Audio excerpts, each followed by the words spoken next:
नमस्कार दोस्तों, स्वागत है आपका रूपम क्रिएशंस में। आज की कहानी सिर्फ एक कहानी नहीं, बल्कि ज़िंदगी की ऐसी सीख है जो शायद आपकी सोच बदल दे। इसलिए कहानी को अंत तक ज़रूर सुनिए। गांव के किनारे एक छोटा सा घर था, जहां रामदास और उनकी पत्नी सावित्री रहते थे। कभी इस घर में बच्चों की हंसी गूंजती थी, त्योहारों पर आंगन रंगोली से भर जाता था और रसोई से तरह तरह के पकवानों की खुशबू आती थी। लेकिन समय के साथ सब बदल गया। दोनों बेटे शहर में नौकरी करने लगे, शादी हो गई और धीरे धीरे गाँव आना कम होता गया। पहले हर हफ्ते फ़ोन आता था, फिर महीने में एक बार, और अब कई कई महीने बीत जाते थे। रामदास हर शाम घर के बाहर रखी पुरानी चारपाई पर बैठकर सड़क की ओर देखते रहते, मानो उन्हें उम्मीद हो कि शायद आज उनके बेटे अचानक सामने आ जाएं। सावित्री हमेशा उन्हें समझाती कि बच्चे अपने काम में व्यस्त होंगे, लेकिन वह खुद भी रात को चुपके से रो लिया करती थी। एक दिन अलमारी साफ करते समय उन्हें कपड़ों के नीचे एक पुराना लिफाफा मिला। उस पर साफ अक्षरों में लिखा था, मेरे प्यारे बेटों के नाम। उन्होंने हैरानी से वह चिट्ठी खोली तो पता चला कि रामदास ने कई साल पहले अपने बेटों के लिए यह चिट्ठी लिखी थी, लेकिन कभी भेजी नहीं। उसमें लिखा था कि बेटा, अगर कभी तुम्हें लगे कि तुम्हारे पास समय नहीं है, तो बस इतना याद रखना कि तुम्हारे बचपन का हर पल हमने तुम्हारे लिए ही जिया था। हमें तुमसे पैसे नहीं चाहिए, बस कभी कभी तुम्हारी आवाज़ सुनने का मन करता है। चिट्ठी पढ़ते पढ़ते सावित्री की आंखों से आंसू बहने लगे।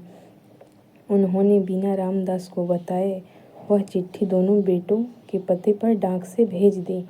उन्हें नहीं पता था कि यह एक छोटा सा फैसला पूरे परिवार की किस्मत बदल देगा। रामदास को इस बात की बिल्कुल खबर नहीं थी कि उनकी पुरानी चिट्ठी अब उनके बेटों तक पहुंच चुकी है। उधर शहर में बड़े बेटे अमन ने जैसे ही लिफाफा खोला, उसे अपने पिता की लिखावट पहचानते ही बचपन की अनगिनत यादें आंखों के सामने तैरने लगी। उसने पूरी चिट्ठी एक ही सांस में पढ़ डाली और हर पंक्ति उसके दिल पर दस्तक देती चली गई। उसे याद आया कि कैसे उसके पिता ने अपनी ज़रूरतों को छोड़कर उसकी पढ़ाई पूरी कराई थी, कैसे माँ ने कई बार खुद भूखे रहकर उसे खाना खिलाया था। उसकी आंखों से आंसू अपने आप बहने लगे। उसी शाम छोटे बेटे रोहित के पास भी वही चिट्ठी पहुंची। पहले तो उसने सोचा कि बाद में पढ़ूंगा, लेकिन जैसे ही उसने पहली पंक्ति पढ़ी, उसका मन बेचैन हो उठा। दोनों भाइयों ने एक दूसरे को फ़ोन किया। वर्षों बाद उनकी बातचीत सिर्फ नौकरी, पैसे या जिम्मेदारियों की नहीं थी, बल्कि माँ बाप की थी। दोनों को एहसास हुआ कि जिन लोगों ने उन्हें चलना सिखाया, आज वही लोग अकेलेपन का सहारा लेकर जी रहे हैं। अगले ही दिन दोनों ने बिना किसी को बताए गांव जाने का फैसला किया। इधर गांव में सावित्री रोज की तरह घर का काम कर रही थी और रामदास फिर उसी चारपाई पर बैठकर सड़क की ओर देख रहे थे। अचानक दो गाड़ियां घर के सामने आकर रुकी। दोनों बेटे अपनी पत्नियों और बच्चों के साथ उतरकर सीधे अपने माता पिता के चरणों में गिर पड़े।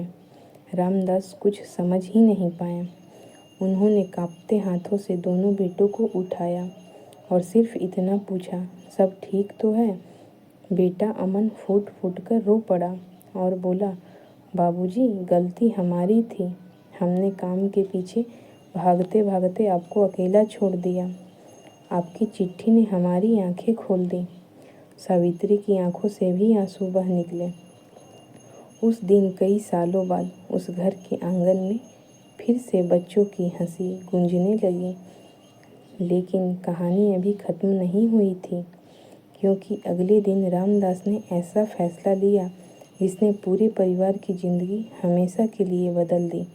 अगली सुबह जब पूरा परिवार एक साथ नाश्ता कर रहा था, तो रामदास ने मुस्कुराते हुए कहा, आज मुझे तुम सबसे एक वादा चाहिए। सभी ने उत्सुकता से उनकी ओर देखा। उन्होंने धीरे से कहा, मैं नहीं चाहता कि मेरे बाद तुम लोग इस घर को बेच दो। यह सिर्फ ईंट और पत्थर का मकान नहीं, बल्कि बचपन की यादें, तुम्हारी माँ की मेहनत और हमारे पूरे जीवन की कमाई है। अगर कभी तुम्हें समय मिले तो साल में कम से कम 2 बार पूरे परिवार के साथ यहाँ ज़रूर आना, ताकि तुम्हारे बच्चों को भी पता चले कि उनके पिता किस मिट्टी से जुड़े हैं। यह सुनते ही दोनों बेटों की आंखें भर आई। अमन ने पिता का हाथ पकड़कर कहा, बाबूजी, अब यह घर कभी सूना नहीं रहेगा। हम बारी बारी से आपके साथ रहेंगे और हर त्योहार यहीं मनाएंगे। रोहित ने भी कहा, हमने जीवन में बहुत कुछ कमाया, लेकिन सबसे कीमती रिश्ता ही खोने लगे थे। अब ऐसी गलती कभी नहीं होगी। तभी सावित्री अंदर गई और वही पुरानी चिट्ठी लेकर आई।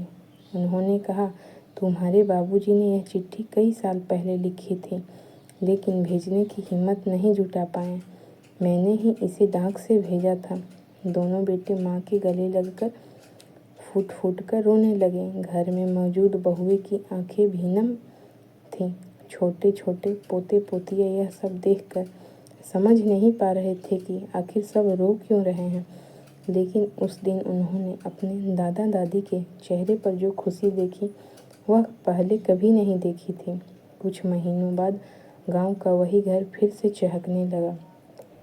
हर रविवार पूरे परिवार की वीडियो कॉल होने लगी।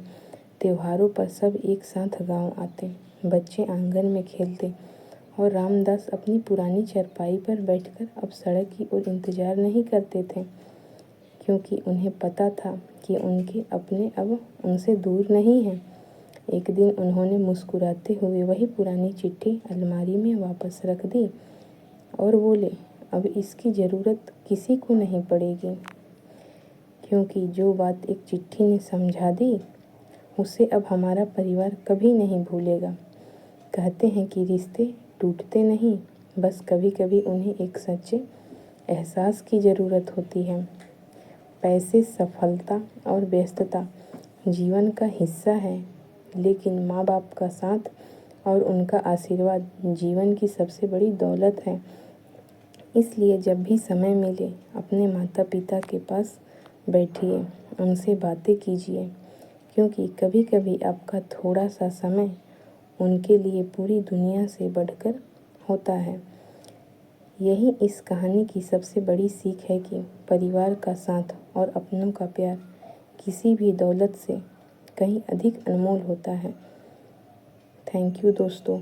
अगर कहानी पसंद आई हो तो चैनल को सब्सक्राइब करिएगा और लाइक करना नहीं भूलिएगा। ऐसी और कहानियों के लिए कमेंट ज़रूर करिएगा।